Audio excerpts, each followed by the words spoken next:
Entonces, ahora lo que vamos a hacer va a ser ya comenzar con sucesiones y series de números complejos. Hoy vamos a trabajar únicamente con números complejos. El próximo día lo que vamos a hacer va a ser avanzar y trabajar con sucesiones y series, pero de funciones complejas. Que parece que no hay tanta diferencia, pero hay diferencia fundamental en análisis complejo, porque esas series nos van a permitir definir muchísimos tipos de funciones. Y realmente a través de ese proceso llegaríamos a lo que es el problema fundamental que tenemos en variable compleja a la hora de identificar igualdades entre series y funciones.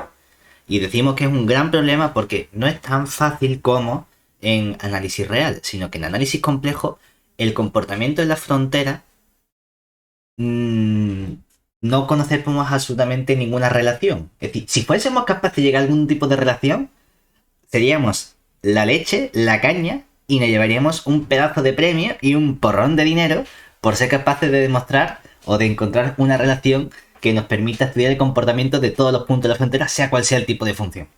Tiene mala pinta, porque si no lo han hecho grandes mentes como Gauss, Dirichlet, etc., pues a lo mejor a nosotros nos va a costar un poquito más, pero oye, quién sabe, ¿sabes? Soñar es gratis. Decimos, venga, vamos a comenzar trabajando con lo que serían nuestras sucesiones. Primero, sucesiones de números complejos. Entonces, igual, digo igual porque se va a parecer mucho el comportamiento que teníamos con números reales. Entonces, ¿cuál va a ser nuestra definición formal? Yo la voy a cambiar ligeramente, muy ligeramente, a lo que viene en los apuntes o en el libro vuestro. La única diferencia es que, curiosamente, para ser de análisis, establece que los naturales empiezan en el cero. No sé por qué motivo. Será uno de álgebra que ha dado variable compleja y podría entender el porqué del libro se ve así. Pero para nosotros los naturales van a empezar en el 1 como siempre. Entonces, una sucesión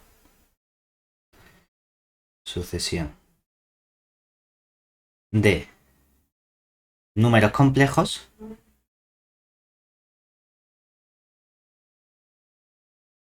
¿qué va a ser? Complejos es una aplicación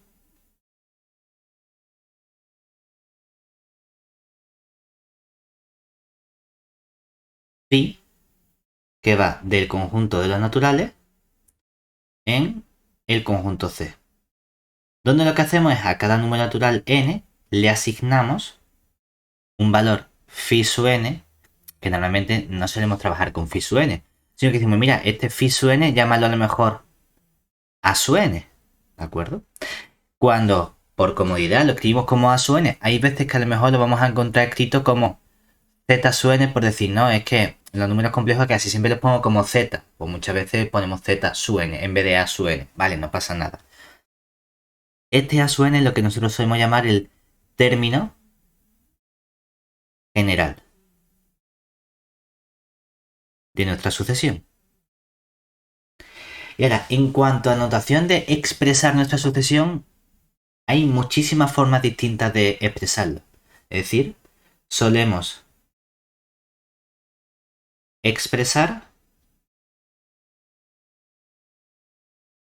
esa sucesión. Hay gente que pone llavecita y lo interpreta como una especie de conjunto. Hay gente que pone paréntesis, a sub n, y no pone nada más. Hay gente que no, que indica en esta sucesión cuál es la letra que está variando, que sería la n, ¿verdad? Lo pongo como su índice.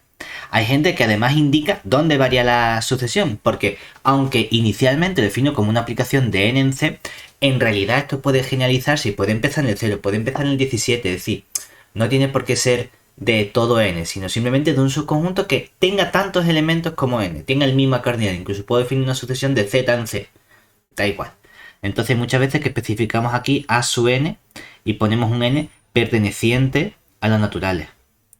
Incluso hay veces que la gente pone a sub n y pone aquí para indicarlo mejor desde n igual a 1 y aquí pone hasta donde llega, infinito. Es decir, formas de expresarlo, notación, hay muchísimas. Lo bueno de notación es que uno coge la que más le guste. ¿Cuál solemos trabajar? Esencialmente la que más nos van a gustar en esta parte, o al menos a mí, son estas dos. Porque son las más compactas. No hace falta que especifiquemos siempre este conjunto porque a no ser que en algún momento no estemos trabajando en todo lo natural, sino que cambiemos, entonces a lo mejor sí utilizamos este tipo de notación para especificarlo, ¿de acuerdo? Cuando yo era pues voy a decir chico, joven, bueno, cuando estudiaba la carrera estaba acostumbrado a escribir las sucesiones con llaves, por ejemplo, porque yo qué sé, nuestro profesor en ese momento nos lo enseñó así. Y luego con paréntesis, entonces para gustar los colores un poco, ¿vale? Vamos a tener los mismos conceptos que tenemos asociados a sucesiones de números reales también para sucesiones de números complejos. Es decir, uno de esos conceptos es lo que vamos a llamar nosotros sucesión de Cauchy. Definición. Entonces, dada una sucesión, vamos a ponerlo a su n, su índice n, y vamos a poner contenido en C para indicar que es de números complejos. Entonces, dada su n sucesión, decimos que es de Cauchy si, y ahora viene nuestra definición, que es para cualquier epsilon mayor que 0, existe un cierto término n sub 0, de modo que para todo n y m mayores o iguales que ese n sub 0, es decir, a partir de ese término, que se tiene que la diferencia entre los términos de la sucesión es menor que ese epsilon que hayas elegido. Es decir, que el valor absoluto, que no es valor absoluto aquí, es módulo de el número complejo a sub n menos el número complejo a sub m, es menor que esa cantidad epsilon. Sí, a partir de un cierto instante, cojo esa diferencia de números complejos y siempre va a ser menor en módulo que este epsilon, ¿vale? El libro, a que algo sea una sucesión de Cauchy, lo llama también una sucesión fundamental. Dice sucesión de Cauchy o fundamental. Bueno, no pasa nada, tenemos otro nombre. A mí me gusta más la verdad de Cauchy que fundamental, pero tenemos esa equivalencia. Una vez que tenemos este concepto, lo que nos interesa es igual hablar de convergencia, divergencia o qué conceptos asociados tengo también a mi sucesión de números complejos. Y vamos a tener una cosa igual análoga al comportamiento que teníamos en el caso real. Sí es verdad que hay un cierto caso en el que va a ser distinto, que es el caso del infinito. Pero bueno, ahora lo ponemos aquí. Entonces, sea a sub n contenido en C, una sucesión, y vamos a coger un candidato a límite, lo llamamos L o A, yo qué sé, podemos llamarlo A de la sucesión o L de límite, aquí depende un poco de lo que uno quiera. Pero vamos a cogerlo en C, ¿de acuerdo? Es decir, un número complejo. Entonces, por un lado, vamos a tener tres tipos de comportamiento: convergencia, divergencia o ni convergencia ni divergencia, que lo llamamos oscilante. Entonces, por un lado, la sucesión A sub n converge. Ya vamos a ver porque a lo mejor A no es la mejor elección. Converge a A, perteneciente a C, si tenemos la misma definición epsilon n, por así decirlo, de los reales. Si para todo epsilon mayor que 0 existe un cierto término n sub 0 perteneciente a los naturales, tal que para todo n mayor o igual que n sub 0, lo que se verifica es que el módulo del número complejo a sub n menos a es menor que epsilon. ¿De acuerdo? Y entonces escribimos en ese caso, y aquí también notaciones hay muchísimas. Hay gente que pone a sub n flechita a. Hay gente que pone aquí el n tiende a infinito arriba. Hay gente que escribe a sub n flechita a y luego aquí entre paréntesis ponemos n tiende a infinito. O hay veces que estamos más acostumbrados a escribir de forma completa límite cuando n tiende a infinito de a sub n es igual a a. Es decir, que tenemos muchos tipos de notaciones también. ¿De acuerdo? Segundo caso, que sería la divergencia. Claro, que esto es lo que es un poco distinto, al menos en esencia, a lo que ocurre en el caso real. Porque ahora diremos que la sucesión a sub n diverge, y ojo, porque es importante, y diverge a infinito. Pero este infinito no le ponemos un más ni un menos. No le ponemos un signo. Porque este infinito es el infinito complejo. Es esa compactificación que nosotros hacemos del plano. Es, por así entenderlo, es a lo que tenderían esas circunferencias de radio R conforme el radio sí tiende más infinito, pero no es un punto como tal, es todo un conjunto. Entonces por eso no le ponemos el signo de más infinito menos infinito, sino porque el infinito complejo es un concepto abstracto que está ahí, que no es solo me voy para la derecha, sino que estás creciendo como una especie de circunferencia, ¿de acuerdo? Pero bueno, una vez que, aunque trabajemos con ese infinito complejo, la definición sí es similar a la que teníamos en el caso real. Para que diverja a más infinito, para que diverja al infinito complejo, casi, ¿qué tiene que ocurrir? Tiene que ocurrir que, como el comportamiento que estoy estudiando yo con los módulos sí sé trabajar con números reales. Entonces, para cualquier constante, vamos a ponerle mayúscula para mentalmente asociarla con algo grande, porque está en mayúscula, mayor que 0, tiene que existir un n sub 0 perteneciente a los naturales, tal que, a partir de ese término, todos los elementos de mi sucesión son más grandes que ese m que hemos elegido. Es decir, oye, a lo mejor todos son chiquititos hasta un cierto término, pero a partir de ahí ya todo se hace todo lo grande que yo quiera. Perfecto. Y por último tendremos este concepto de oscilación, que sería ni converge ni diverge. Es decir, la A sub n, la sucesión, es oscilante si no converge ni diverge. ¿De acuerdo? Por ejemplo, vamos a considerar algunas sucesiones de números complejos. Consideremos las siguientes sucesiones en C. Por un lado vamos a coger una sucesión, voy a llamarla 1, que sea A sub n igual a i elevado a n partido de n. ¿De acuerdo? Claro, intuitivamente nosotros queremos estudiar cuál sería su posible límite. Entonces, aquí tengo un número complejo elevado a n, pero ese número complejo en módulo tiene módulo 1. Y 1 entre n tiende a 0. Entonces yo podría pensar, ¿podría ser ese posible límite a el 0? Claro, ¿qué tendría que hacer yo con la definición? Ver si para todo epsilon existe un cierto término n sub 0 perteneciente a los naturales, tal que para todo n mayor o igual que ese n sub 0 se verifica que el módulo de a sub n menos a es menor que epsilon, ¿verdad? Claro, pero cuando yo estudio el módulo de a sub n menos a, esto me quedaría el módulo de i elevado a n partido por n menos a, que es 0.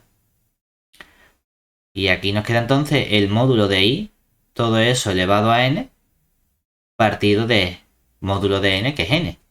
Pero el módulo de i vale 1, o sea que me queda i elevado a n partido de n. Pero esto es simplemente 1 partido de n. Y esto es más chico que un cierto epsilon, porque esto es equivalente a decir que n por epsilon es mayor que 1. Pero justamente lo que aparece aquí es simplemente la propiedad arquimediana de R por este epsilon, que puede ser un número real positivo. Entonces yo sé que da igual el elemento real que yo coja suficientemente chico, siempre puedo encontrar un natural todo lo grande que me haga falta, de modo que eso sea más grande que el número que me dé la gana, en particular un 1. Bueno, como si hubiese puesto aquí un 10 millones. Podría encontrar siempre un número natural por esa propiedad arquimediana de R. O sea que sí que voy a ser capaz de encontrar siempre un cierto n sub 0, el primero que verifique eso, el que sea, de modo que a partir de ese ya todos son también más grandes. Porque si el n0 le verifica esta desigualdad, el n que es más grande que el n0, pues también lo cumple. O sea que, ¿eso qué significa? Que aquí tenemos un caso de una sucesión que es convergente.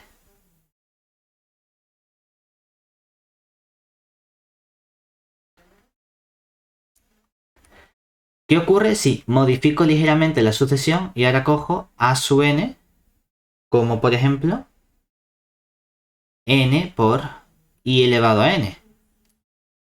Claro, que nuestra intuición nos dice, si yo tomase módulo, tal cual de esto, el módulo de i es 1. Y me quedaría módulo de n y la n se hace todo lo grande que yo quiera. Entonces, ¿y no tiene sentido que yo trate de buscar un número finito? Porque esto, en módulo, se va a hacer todo lo grande que yo quiera. Es decir, ahora cuando estudiamos el módulo de a sub n, resulta que esto es el módulo de n por el i elevado a n, que nos queda de nuevo simplemente n. Y entonces yo puedo decir que esto va a ser más grande que una cierta constante a partir de un cierto n sub 0.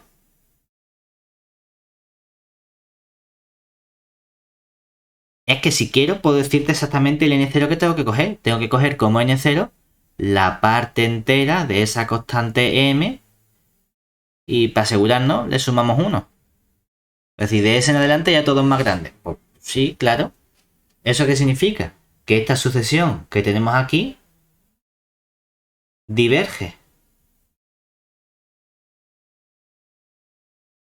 Y por último, podríamos modificar ligeramente esta sucesión y decir, bueno, es que yo puedo coger, por ejemplo, si quiero tener sucesión de números complejos, es decir, que no sean reales, sino que de verdad haya algo complejo por ahí, puedo coger un menos 1 elevado a n y le sumo un i elevado a n. Porque precisamente vemos que el comportamiento de i elevado a n es periódico, igual que el de menos 1 elevado a n. ¿Qué pasa si la n fuese múltiplo de 4? Es decir, si el resto de dividir n entre 4 es 0. Que el valor va a ser el mismo que si fuese simplemente elevado a 0 o elevado a 4. Pero menos 1 elevado a 0 es 1, y elevado a 0 es 1, y 1 más 1 nos queda 2. Pero si fuese múltiplo de 4 más 1, es decir, el resto al dividir entre 4 me da 1, 1, 5, 9, me cuesta pensarlo, 13, etcétera, el comportamiento va a ser que el mismo de elevado a 1, es decir, menos 1 elevado a 1 es menos 1 y elevado a 1 es i, o sea que me queda el número complejo menos 1 más i. Cuando la n sea congruente con 2 módulo 4, lo que vamos a tener es que esto se va a comportar como menos 1 al cuadrado, que es 1, y al cuadrado, que es menos 1, y 1 menos 1, 0. Y por último, si la n es congruente con 3 módulo 4, lo que vamos a tener es que menos 1 elevado a 3 es menos 1, y elevado a 3 es menos i. Pero siempre vamos a tener los 4 mismos valores.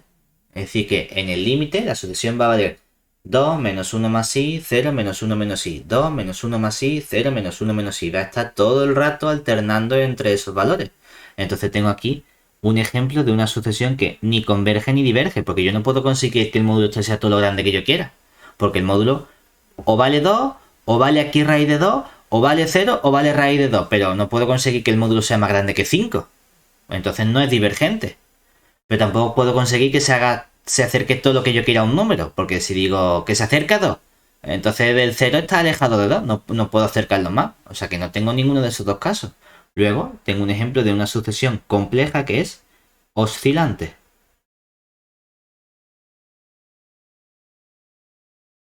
que también existe. Ahora bien, Lo que tenemos que pensar es que siempre que estamos trabajando en los números complejos hay una fuerte relación con R. Precisamente por esa interpretación o esa definición que hemos hecho de que los complejos no dejan de ser R2, pero con unas operaciones adicionales que no estamos acostumbrados a considerar en R2. Entonces vamos a ver la relación que existe y lo que nos permite precisamente estudiar el comportamiento de cosas complejas a través del comportamiento que tienen las correspondientes cosas reales. Entonces, si A sub n es una sucesión en C, entonces tenemos las sucesiones reales dadas por, bueno, es que para cada número complejo A sub n puedo calcular la parte real de A sub n.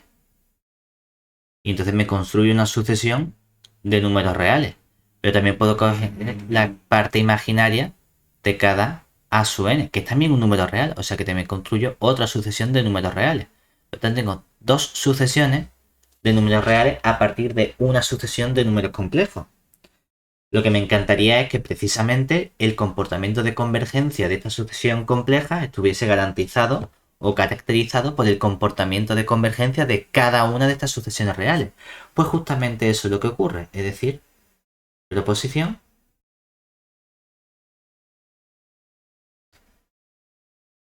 decimos es que tenemos que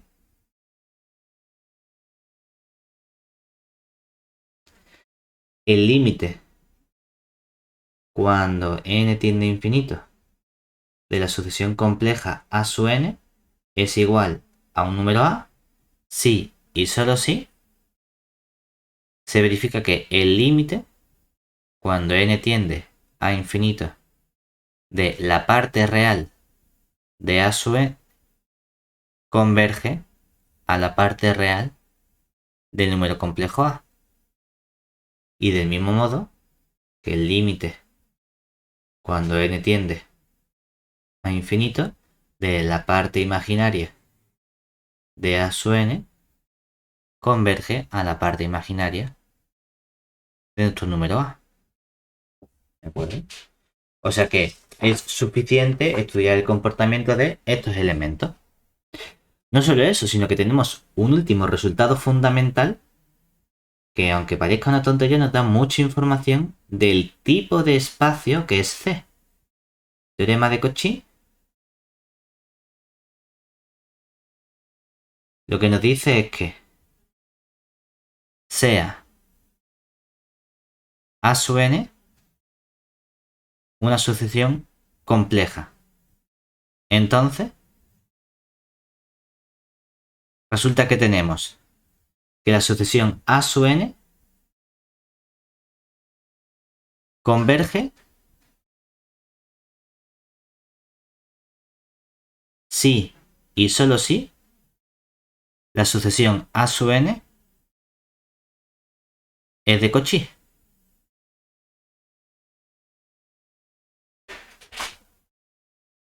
Realmente, este teorema como tal, la parte importante es el hecho de que, por ser una sucesión de Cauchy, la sucesión es convergente.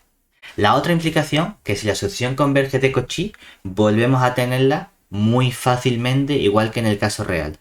Pero este teorema lo que nos está diciendo entonces es que el espacio de los números complejos, ese conjunto C, no es simplemente un cuerpo que tiene unas operaciones de suma y producto adecuadas o división, etcétera, con su elemento inverso, con sus operaciones bien definidas, sino que además en análisis a este tipo de cuerpos lo llamamos cuerpos completos. Es decir, esto me está diciendo que C es igual que R un cuerpo completo. Porque los cuerpos completos son aquellos en los que toda sucesión de Cauchy es convergente. Realmente hay mucha más información por ahí que no vamos a ahondar porque no vamos a trabajar con la parte teórica del análisis de decir, oye, es que tenemos en realidad un espacio métrico, un espacio normado, un espacio que llamaríamos nosotros de Banach. Estupendo. Pero es una parte interesante del análisis de clasificar todos esos tipos de espacios interesantes que tienen esas propiedades.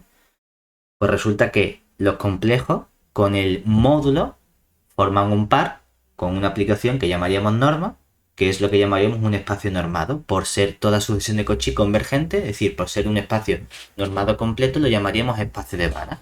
Y esto es básicamente lo que nos encanta a nosotros para trabajar, porque pasan 10 millones de cosas maravillosas siempre en los espacios de Banach. O sea que guay por los complejos, guay por la asignatura, porque pasan cosas guapas, porque todo funciona maravillosamente bien. ¿De acuerdo? Una vez que tenemos todas estas herramientas de sucesiones, vamos a pasar a lo que sería el siguiente gran elemento, que serían las series. Que uno puede decir, bueno, realmente la idea que hay de las series es volver a considerar una nueva sucesión a partir de la que nos dan. Es decir, consideremos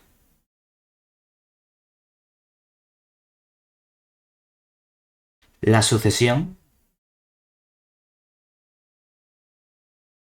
a su n de números complejos. Entonces, podemos definir una nueva sucesión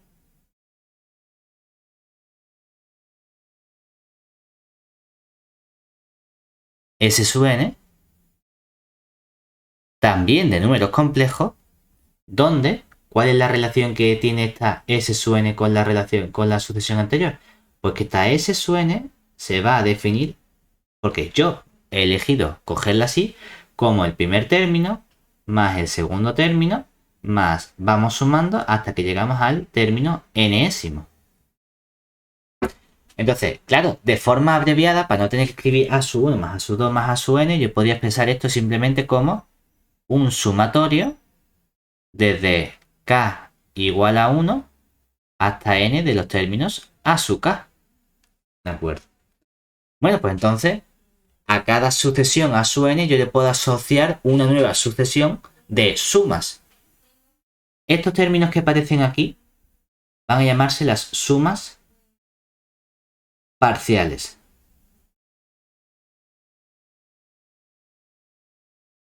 Y el par formado por sucesión y sus correspondientes sumas parciales es oficialmente o formalmente lo que nosotros llamamos serie. Es decir, el par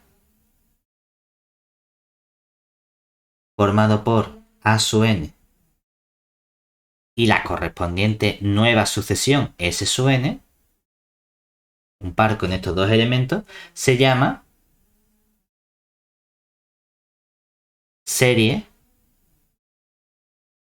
de términos general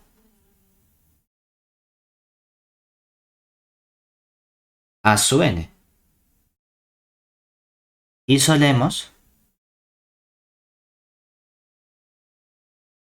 representarlo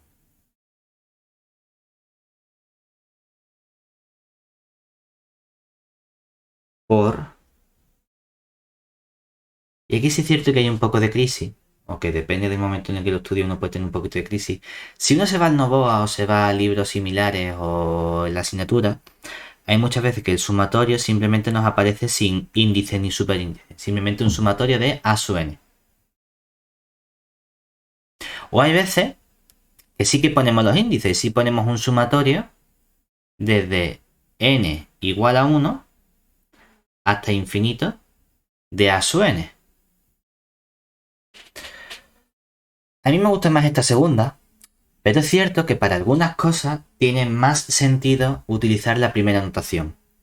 Porque nosotros estamos trabajando aquí con una sucesión, y como esto no deja de ser una sucesión, lo que nos planteamos formalmente es si esta sucesión tiene límite. Claro, el hecho de que esta sucesión tuviese límite, esta S sub n, sería hacer que la n crezca hacia el infinito.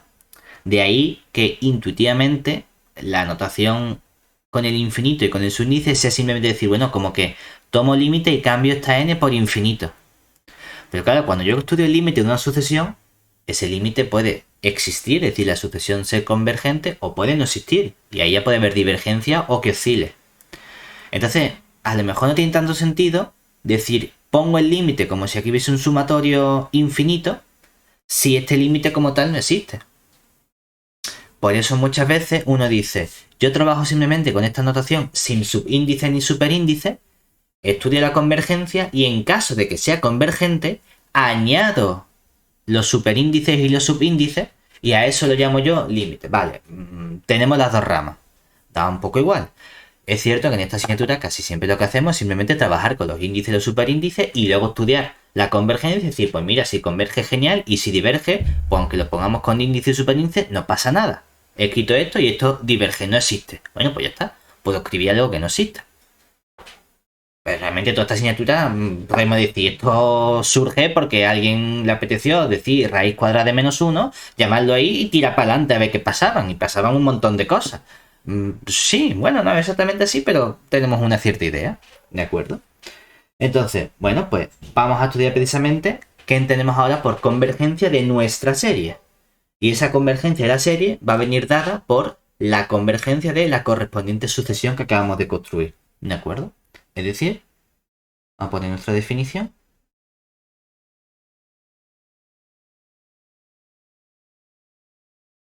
Entonces, si expresamos o si tenemos la serie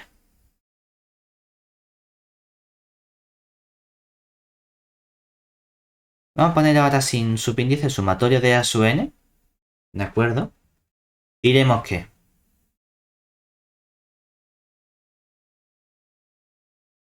1 converge si la correspondiente sucesión S sub n converge a un cierto S, ¿de acuerdo? Que es un número complejo. Además, en ese caso, escribimos entonces, yo tendría que decir límite de la serie. Pues el límite de la serie lo vamos a escribir simplemente como el sumatorio desde n igual a 1 hasta infinito de a sub n. Esto es lo que nosotros vamos a escribir como límite cuando la n tiende a infinito de las sumas parciales s sub n. Y además esto va a ser lo que vamos a llamar el número complejo s que hemos encontrado, ese límite. ¿De acuerdo? Por otro lado, diremos que la serie diverge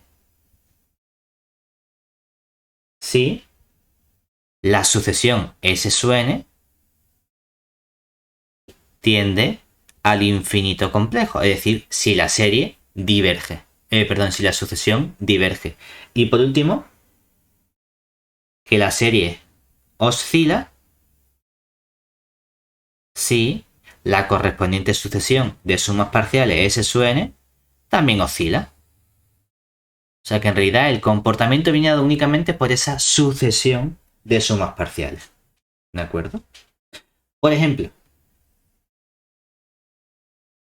vamos a hacer uno sencillito, pero que va a cambiar mucho el comportamiento aquí con respecto a lo que ocurría en R.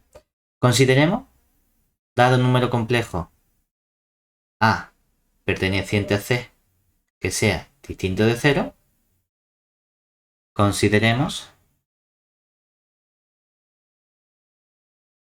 una sucesión que va a ser A sub n igual a elevado a n-1 para todo n perteneciente a los naturales y la correspondiente serie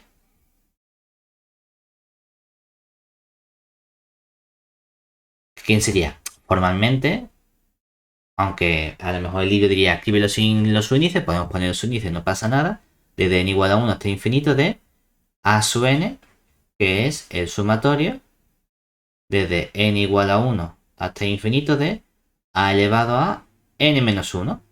Nosotros queremos estudiar qué ocurre con el comportamiento de esta serie. Claro, para eso tengo que estudiar la sucesión de sumas parciales.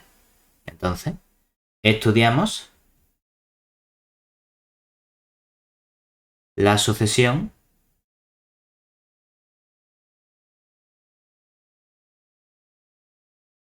de sumas parciales.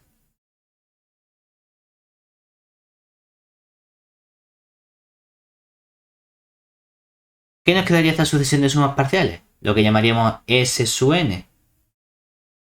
A ver, es como una geométrica, podemos hacer el mismo razonamiento de la suma que hacíamos con la geométrica y diríamos, bueno, es verdad que hay dos opciones, porque ahora no estamos excluyendo el 1. ¿Qué pasaría si A tomase el valor justamente 1? Claro que entonces 1 elevado a lo que sea es siempre 1, estoy sumando 1 n veces, o sea que me queda que esto vale n. ¿Qué pasaría si es un número complejo que es distinto de 1? Entonces volvemos a obtener la fórmula válida que teníamos para esta serie de números complejos, que sería el 1, primer término, menos a elevado a n, último término por la razón, dividido entre 1 menos la razón. Tenemos la misma sucesión de sumas parciales que en el caso real. Lo que pasa es que ahora, a la hora de analizar el comportamiento que tiene esta sucesión de sumas parciales, cambia un poco con respecto a lo que nos ocurría en el caso real. Porque ahora decimos, vale, tengo esta sucesión. Vamos a analizar los casos en función del elemento A. Decimos, a ver, es que, o aquí, veamos qué ocurre en función de ese elemento A perteneciente a C menos el 0. Opción 1. ¿Qué pasa si el módulo de A es menor que 1? Claro, entonces, cuando estudio el límite cuando n tiende a infinito de nuestras sumas parciales S sub n, como es menor que 1 en particular no es el número 1, por lo tanto este sería el límite cuando n tiende a infinito de 1 menos a elevado a n partido 1 menos a. Como este número tiene módulo 1, ¿qué ocurría con el elevado a n? Que tendía a 0, como habíamos visto al principio, por ejemplo, con el i elevado a n. Si tengo algo que sea módulo menor que 1, ese número complejo tiende también a 0. Ah, pues entonces resulta que a elevado a n tiende a 0. Entonces este límite vale 1 entre 1 menos a. ¿Eso qué significa? Que entonces la serie, ¿cómo es? Tiene límite, por lo tanto la serie converge y podríamos escribir además sumatorio desde n igual a 1 hasta infinito de a elevado a n menos 1 es igual a 1 entre 1 menos a. Vale, mira qué bien. ¿Qué ocurriría, por ejemplo, si el módulo de a fuese mayor que 1?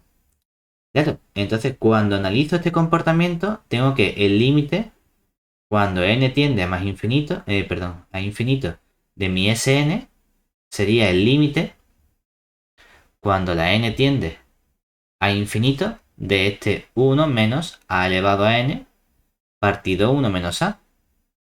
Lo que ocurre ahora es que a elevado a n tiende al infinito complejo, y el infinito complejo con este 1 sigue siendo infinito complejo, lo divido entre una constante, es infinito complejo, o sea que aquí nos queda el infinito complejo. ¿Eso qué significa? Que entonces lo que obtenemos es que la serie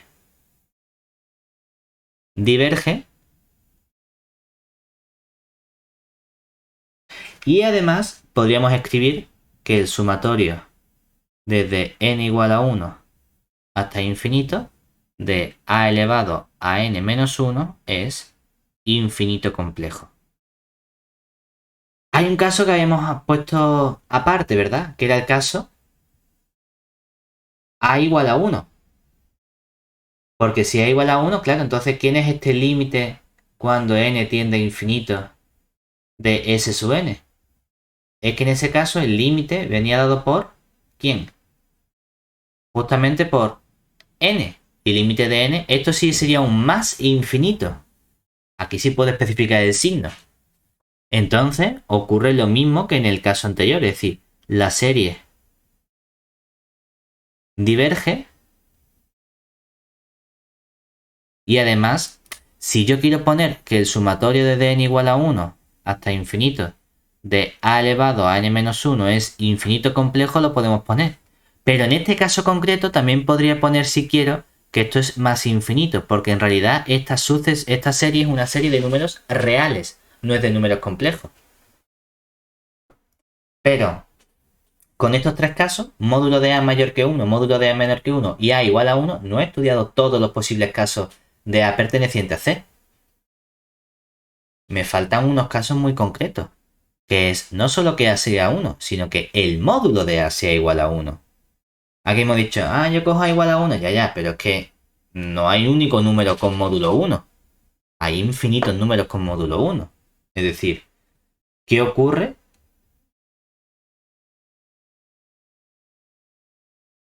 cuando módulo de A es igual a 1? Pero vamos a poner con A distinto del 1. Esta es la pregunta del millón en análisis complejo. ¿Qué pasa en ese borde siempre? Pues depende del caso que tengamos. Claro, la situación aquí es muy distinta. Si módulo de A es igual a 1, entonces podemos expresar nuestro número complejo A, por ejemplo, en forma exponencial sería módulo 1, ¿verdad? Por e elevado a i por un ángulo. Por hacerlo sencillo, yo podría poner e elevado a i por alfa. Y entonces alfa sería un ángulo que estaría entre 0 y 2pi, ¿verdad? Pero bueno, realmente sabemos un poquito más. Y es que no puede ser el número 1. Como no puede ser el número 1, el angulito alfa no puede ser el 0 ni el 2pi. Pero mira, aquí decimos, oye, en verdad también podría escribir esto como el 1 no hace falta que lo ponga, simplemente he elevado a i. Y era para no tener que decir que el alfa varía entre 0 y 2pi, a mí me gustan números sencillos, 0 y 1, no tenía un 2pi. Pues podría poner que varíe en 2pi por algo, y de este modo digo que este algo varía entre 0 y 1. Que sería hacer simplemente un cambio de variable en el que llamas alfa igual a 2pi t, para que en lugar de decir el alfa varía entre 0 y 2pi, la t varía entre 0 y 1. Vale, entonces en realidad mi número complejo en forma exponencial tiene esta expresión, por ejemplo. Muy bien. ¿Qué ocurre? Este número lo estoy cogiendo entre 0 y 1. Pero entre 0 y 1 hay dos tipos de números esencialmente. Los números irracionales y los números racionales, ¿verdad? Entonces a lo mejor el comportamiento puede depender en función de si t es racional o irracional. Pues resulta que tenemos un comportamiento un poquito distinto en función de cada situación. Es decir, caso 1, si t fuese un número racional, entonces ¿qué ocurre? Significa que yo puedo expresar t como una fracción, como p entre q, por ejemplo. ¿De acuerdo? Vamos a suponer que esta ya es nuestra fracción irreducible. Claro, pero entonces, cuando yo calculo el a elevado a n, ¿verdad? ¿Qué tengo justamente? Que al hacer a elevado a n, aquí dice a elevado a n y dice a elevado a n menos 1, es decir, divide entre a, pero vamos a estudiar la potencia que nos importa, que es el a elevado a n. ¿Esto quién sería? Sería este e elevado a i por 2pi por t, todo eso elevado a n.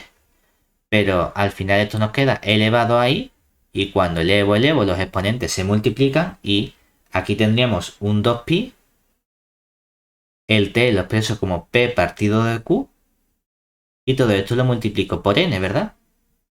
Claro, el q está fijo. Y la n se va haciendo todo lo grande que yo quiera, ¿verdad?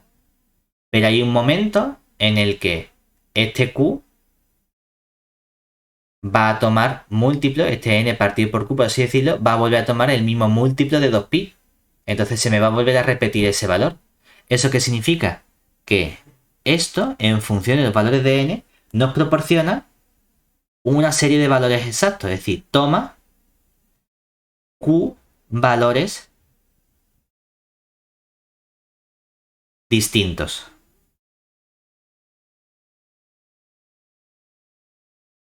Y luego se va repitiendo de forma cíclica. Ocurre la misma situación que con ese i elevado a n. Solo que ahora en vez de si elevado a n y tomar 4 valores, ahora son q valores distintos los que tomamos. Claro, eso significa que entonces, ¿qué tipo de sucesión tengo aquí? Pues esta sucesión es una sucesión oscilante, ¿verdad? Es decir, la sucesión es oscilante, lo cual significa que nuestra serie también es oscilante, no es ni convergente ni divergente, ¿vale? Es verdad que el caso en el que t es un número irracional, es decir, real pero no racional, es un poquito más complejo, un poquito más complicado, por así decirlo, ¿de acuerdo? Porque ahora sí vamos a tener una serie infinita de valores, es decir, ahora este a elevado a n, que va a venir dado por e elevado a i por el 2pi t por n, ahora siempre toma valores distintos. Es decir, esto toma valores distintos, pero no los toma de cualquier forma, sino que los toma de forma densa en el conjunto correspondiente. Es decir, densamente, esto se escapa un poquito de lo que hacemos aquí de momento, pero los toma de forma densa en el conjunto de circunferencia unidad en módulo z igual a 1. Entonces, podemos probar que también el comportamiento es que ni converge ni diverge, sino que también vuelve a salirnos una sucesión o serie oscilante.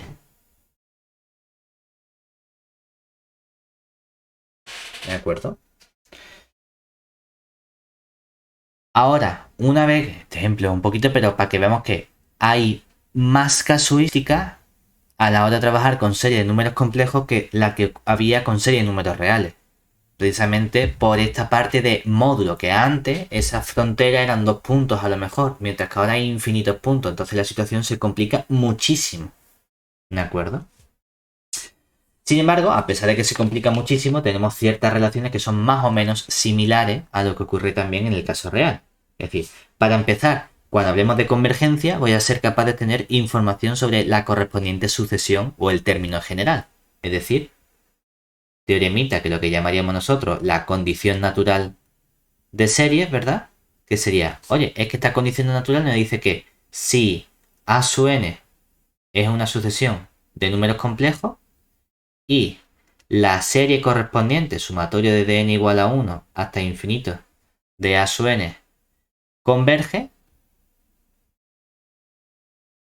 entonces podemos garantizar que el límite de la sucesión también compleja a su n tiene que ser 0. Igual que ocurría en los reales. No solo eso, sino que vamos a poder introducir los mismos conceptos de convergencia absoluta y condicional que teníamos en R, pero en el caso de C. Es decir, definición.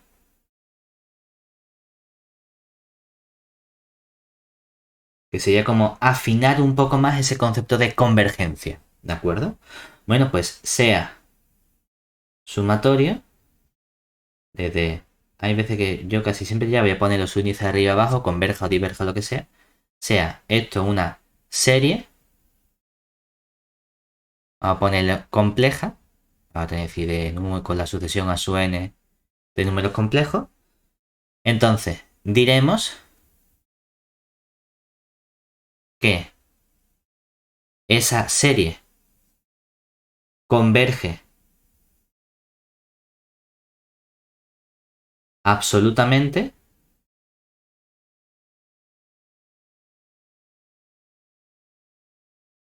si la correspondiente serie de números reales dada por los módulos del término general a su n es convergente. O sea que básicamente la única diferencia es la interpretación que estamos haciendo de que antes escribí valor absoluto y ahora escribo módulo del número. Bueno, vale. Y por otro lado, hablaremos de convergencia condicional si falla el valor absoluto, que ahora sería módulo, pero funciona bien la serie compleja, es decir, converge condicionalmente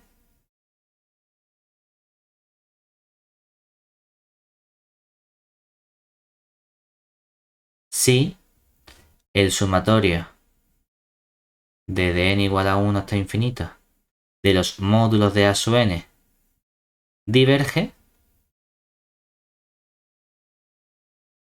pero el sumatorio desde n igual a 1 hasta infinito de la serie a sub n sí que es convergente. ¿De acuerdo? ¿Qué relación tenemos entre estos conceptos? Hombre, ya he estudiado como tal tres conceptos. El concepto de convergencia y luego convergencia absoluta y convergencia condicional, afinando o mejorando esa convergencia. Pues hay relación entre esos conceptos. Para empezar, proposición. Lo mismo que ocurría en el caso real, es decir, si la serie sumatorio de n igual a 1 hasta infinito de a sub n converge absolutamente,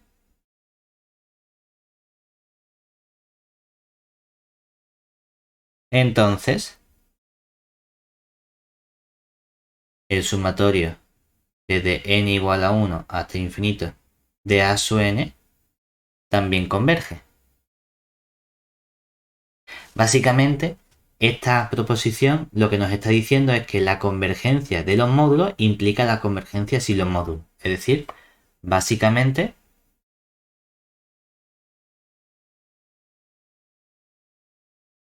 nos dice que si la sucesión, o sea, si la serie sumatoria de n igual a 1 hasta infinito de módulo de a sub n converge, entonces la serie sin los módulos también tiene que converger. Eso es lo que significa nuestra convergencia absoluta. ¿De acuerdo? Bueno, algunos ejemplos sencillos para trabajar también con series, algunos que deberíamos conocer. Uno realmente es uno real, que sería, oye, vamos a recordar lo que ocurría con la serie armónica generalizada. Es decir, recordemos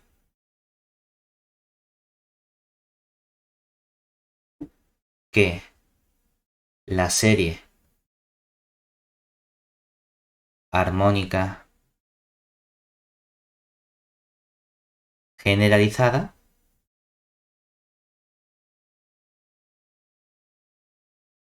que venía dada por el sumatorio desde n igual a 1 hasta infinito de 1 partido n elevado a alfa, ¿qué le ocurría a esta serie?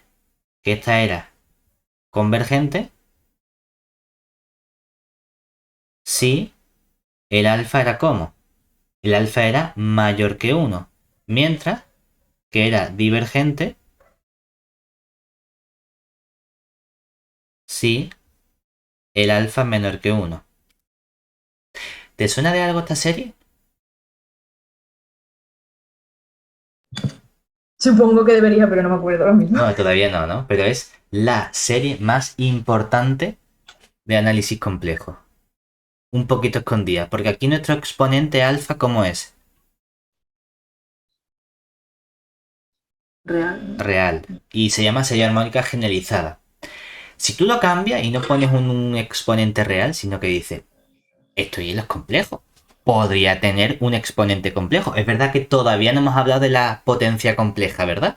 Pero podría decir, ¿por qué no? Pues en ese caso, cuando uno hace ese tonto cambio, que sería decir, ¿por qué no escribo simplemente sumatorio desde n igual a 1 hasta infinito de 1 partido n elevado a, yo que sé, algo complejo, o s? Pues esta función se escribe una cosa aquí, como una especie de c caligráfica, o z, y se llama la función z de Riemann. Decimos que es la función más importante porque es una de las que tiene ahora mismo uno de los 7 problemas del milenio con $1.000.000 de recompensa, más tu medallita Thiel de eres el fucker de las matemáticas. Entonces, mmm, es una serie muy importante y es una serie de números complejos. Entonces, las series van a tener un comportamiento fundamental a la hora de estudiar funciones de variable compleja. ¿De acuerdo? Pero bueno, nosotros nos vamos a poner con la función z de Riemann, todavía, ¿no? Hay asignaturas en las que sí, pero vamos a estudiar, pues bueno, algunos ejemplos sencillos asociados al comportamiento de esta serie armónica generalizada. Un ejemplo sencillo sería decir, bueno, vamos a modificar un poquito y en lugar de un 1, hacemos como antes que colocamos la unidad imaginaria. Es decir, ¿qué ocurre, por ejemplo, con la serie tomando a uni? Pues tenemos que, si yo modifico y digo, voy a coger el sumatorio desde n igual a 1 hasta infinito de i elevado a n, y lo voy a dividir entre n cuadrado. ¿Qué le pasa a esta serie? Si tomase módulo, el módulo sería el de 1 partido n cuadrado, y como el alfa es un 2 que es mayor que 1, esta serie converge. Si converge la serie en valor absoluto, eso significa que la serie es absolutamente convergente. Por tanto, esta serie converge absolutamente.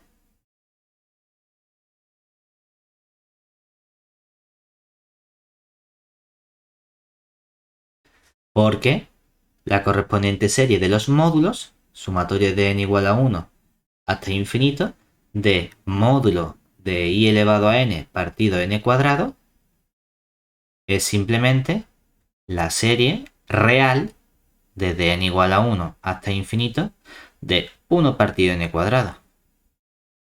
Además, esta serie, problema de Basilea, vale pi cuadrado partido de 6. Es decir, que históricamente también ha tenido mucha tralla el estudio de esta serie. Que curiosamente uno de los modos que tenemos de estudiar este tipo de series es mediante lo que se llaman los productorios infinitos. Igual que tenemos series infinitas que son sumas infinitas, podemos definir los correspondientes productos infinitos.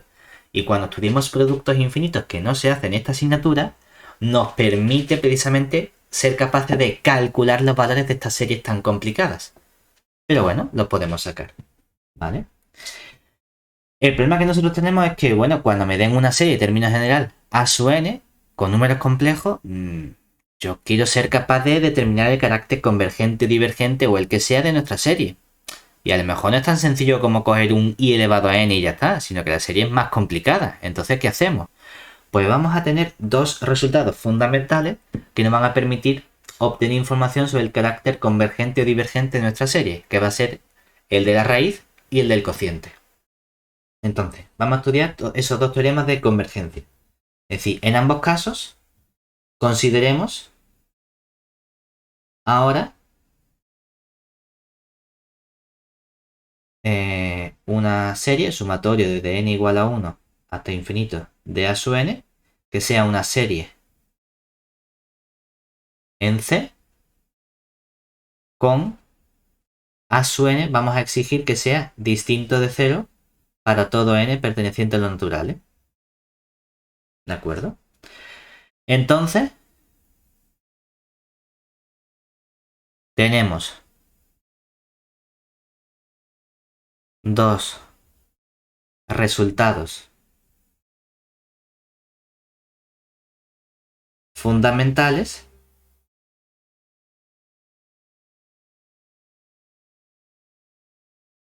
para estudiar el carácter de nuestra serie. Epa, me moví. Aquí. De nuestra serie. Por un lado, lo que sería el criterio del cociente. Y por otro lado, el que sería el de la raíz. ¿Qué exigimos en cada criterio? Depende un poco del libro, de la versión, del autor. Uno puede decir, bueno, ¿qué pasa si, por un lado, exigimos que exista en el cociente un límite lambda, por llamarlo igual que el libro, que va a ser el límite cuando n tiende a infinito de el módulo de AN más 1 entre el módulo de A sub n.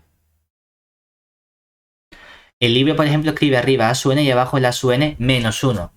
A mí me gusta poner más arriba el más 1 para no tener cosas negativas, pero para gusto los colores. Entonces, el comportamiento va a ser en función de si este lambda es mayor, menor o igual que 1. ¿Vale? ¿Qué comportamiento vamos a tener? Bueno, pues si lambda es menor que 1, entonces la serie converge. Si el lambda es mayor que 1, la serie diverge. Mientras que si el lambda es igual a 1, entonces no obtenemos información, no podemos asegurar ni la convergencia ni la divergencia de nuestra serie. No sabemos lo que pasa. Habrá que buscarse la vida con otro método. ¿De acuerdo?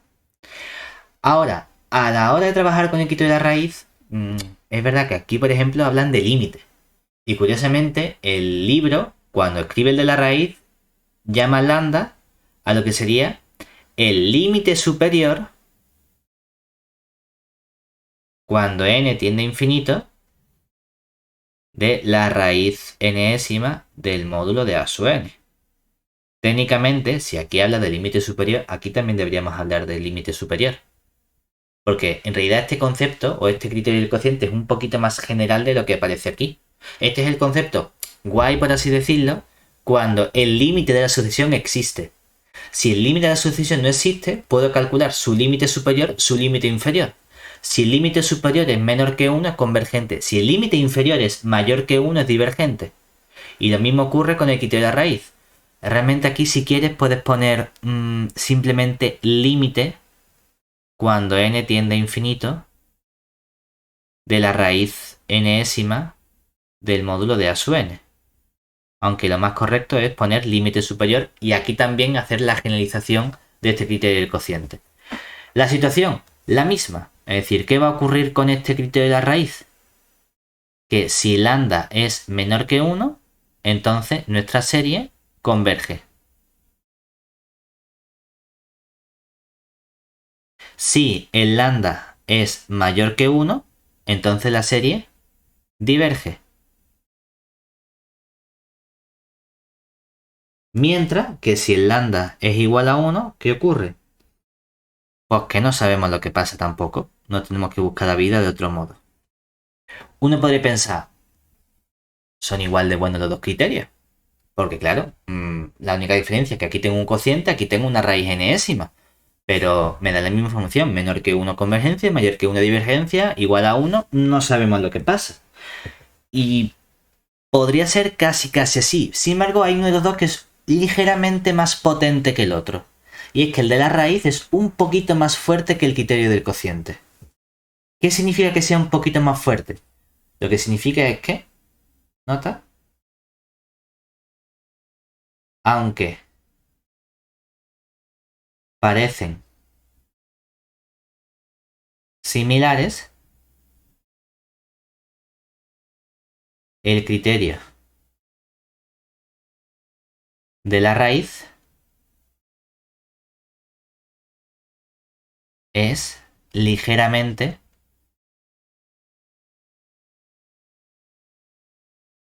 más potente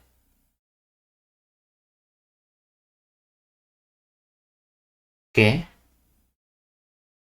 el del cociente. Es decir,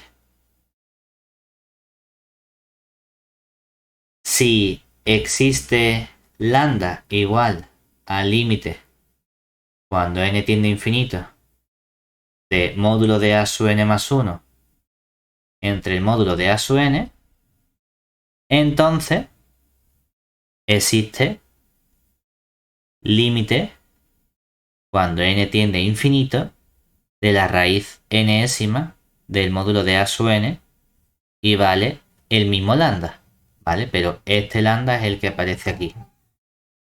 Sin embargo, el recíproco no tiene por qué ser cierto.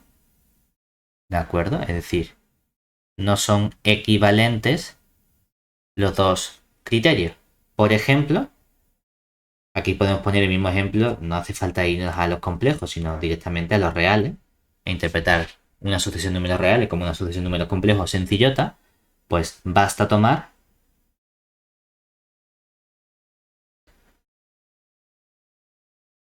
la serie dada por el sumatorio desde n igual a 1 hasta infinito de 2 más menos 1 elevado a n.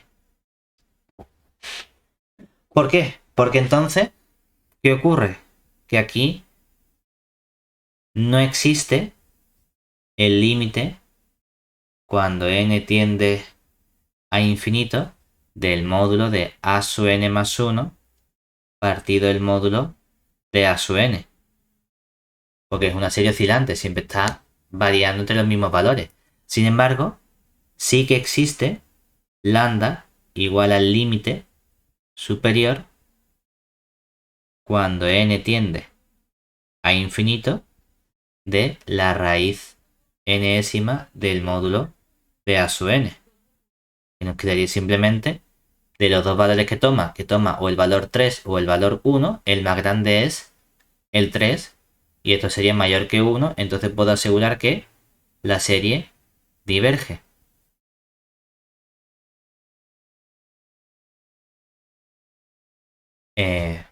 Para que diverja de verdad vamos a poner aquí todo esto elevado a n, ¿vale? Para que de verdad sea raíz enésima y el límite sea 3, si no tenía que poner límite 1 y diría, no sé lo que pasa, ¿vale? Entonces, aunque aquí no sé lo que ocurre porque no existe el límite, sí que puedo obtener información sobre el criterio de la raíz. ¿Vale? Y con esto tenemos esta parte de sucesiones y series completa. Ya lo siguiente va a ser avanzar y en vez de coger números complejos a sub n, coger funciones de variable compleja f sub n.